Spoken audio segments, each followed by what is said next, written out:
that you bought me. Today now, I'm here hanging out in the streets. Sylvia est contente en ce moment parce que son petit cœur bat. Et ça fait plusieurs coups de cœur ces derniers temps, je trouve. Oui. Et là, c'est un premier roman.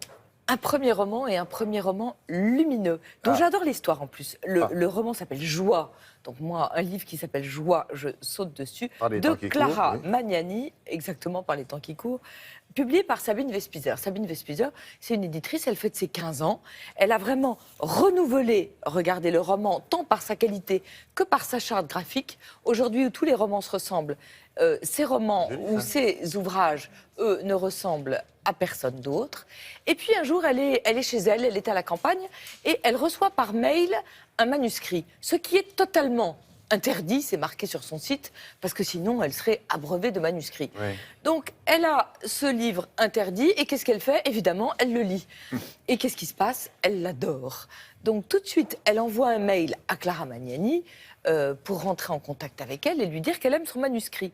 Elle va le publier, conte de fées éditorial, doublé d'un mystère, parce que Clara Magnani, même Sabine Vespizer, n'a absolument aucune idée de qui elle est. Elle souhaite rester anonyme. Ah, bah, c'est le syndrome Elsa Ferrante. Exactement, le syndrome Elena Ferrante. Ouais.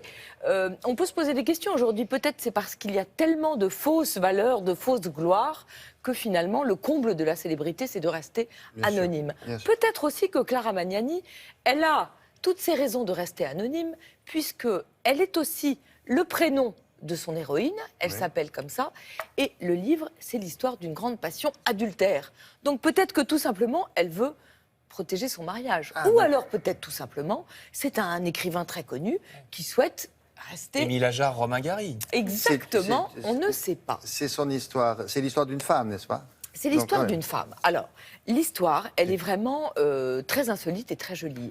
Vous avez une jeune femme, Elvira, qui, à la mort de son père, découvre une sorte de manuscrit.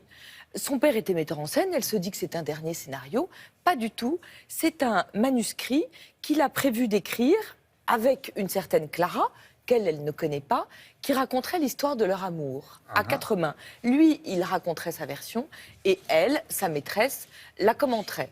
Alors la fille, du coup, elle fouille dans l'ordinateur de son père et elle va trouver la vraie Clara, à qui elle va écrire, à qui elle va, avec qui elle va rentrer en contact. Et nous, on va découvrir cet amour. Alors pourquoi cet amour, il est insolite? Parce que Gigi, il a 70 ans. Il a 70 ans, il a 2 enfants, il a une épouse qu'il aime et qu'il respecte, et puis il est metteur en scène, et un jour il est interviewé par une jeune femme, elle a 45 ans, elle est un petit peu plus jeune que lui, qui est critique de cinéma, et il va avoir un coup de foudre. C'est Clara. C'est Clara, et avec Clara, il va, c'est ça qui est beau dans ce livre, inventer les règles d'une sorte d'amour inédit qui s'appelle le mature love. Mature love parce qu'il a 70 ans, mais surtout parce que c'est un amour qui essaye de transcender toutes les règles de l'amour en vigueur. Alors, pourquoi c'est beau? Comment est-ce qu'on fait pour transcender? Eh bien, parce qu'il a 70 ans et parce qu'il sait que c'est le dernier amour. Parce qu'il a 70 ans et parce que du coup, c'est un amour qui est affranchi des luttes de pouvoir, du quotidien, de tout ce qui peut encombrer effectivement l'amour quand on n'a pas 70 ans. Ils ont le temps de se voir malgré Ils se leurs retrouvent occupations? dans des hôtels ou dans des endroits absolument merveilleux et ils parlent. Ils parlent beaucoup, beaucoup de cinéma. Je pensais à vous. Ils revoient plein de films ensemble. À un moment, ils revoient un homme et une femme de Lelouch. Et j'adore tout ce qu'ils en racontent. Mais ils voient aussi tous les films italiens, Antonioni, Rossellini. Si vous aimez le cinéma, vous allez adorer. Si vous aimez l'Italie, vous allez adorer parce qu'il est aussi beaucoup question de l'Italie aujourd'hui, de Gramsci, qui est un grand philosophe et fondateur du Parti communiste italien.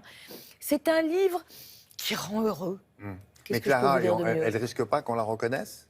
Ah ben ça, je ne sais pas. Ouais. Je ne sais pas. Je ne sais pas qui elle est. Mais en tous les cas, j'aurais envie de la rencontrer. Oui, mais c'est pas par indiscrétion. C'est juste pour savoir si elle n'a pas été imprudente. C'est ça que je veux dire. Alors, il y a des gens qui cherchent. Hein. Il y a Oui, des bien gens sûr. Mais ça va qui devenir à la cherchent. mode, vous allez voir. Ça, on le fait... Vendredi, parce oh, d'accord. que je suis obligée de prendre du temps pour vous parler de Papa Bisou. D'accord, bah, j'espère bien. Merci beaucoup.